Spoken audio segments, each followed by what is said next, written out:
ఎప్పుడు పప్పులు పల్లి చట్నీ అని విసుకొచ్చేస్తుందా?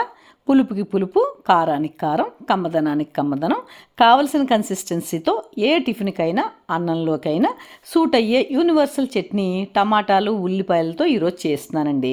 ఒక 3/4 కిలో మీడియం సైజు శుభ్రంగా కడిగిన టమాటాలు తీసుకుని చాకుతోనో ఫోర్కుతోనో ఘాట్లు పెట్టుకుని 2 పెద్ద సైజు ఉల్లిపాయలు పెద్ద ముక్కలుగా తరుక్కుని రెండింటిని ఒక ప్యాన్లో టీ స్పూన్ నూనెలో 1 నిమిషం పాటు కలయబెట్టి ఇంకో నిమిషం పాటు మూత పెట్టి మగ్గనిచ్చి అందులో 3/4 లీటర్ వరకు నీరు పోసి రుచికి సరిపడ ఉప్పుని చేర్చి బాగా కలిపి మూత పెట్టి నీళ్లు మరుగుతూ ఉండగా మంటను సిమ్లోనే పెట్టి మాకు కావలసిన కారానికి సరిపడ 10 పచ్చిమిర్చి కాస్త కొత్తిమీర పసుపు వేసి కలయబెట్టి మూత పెట్టి మంటను సిమ్లోనే ఉంచి 5 నిమిషాలు ఉడకపెట్టానండి.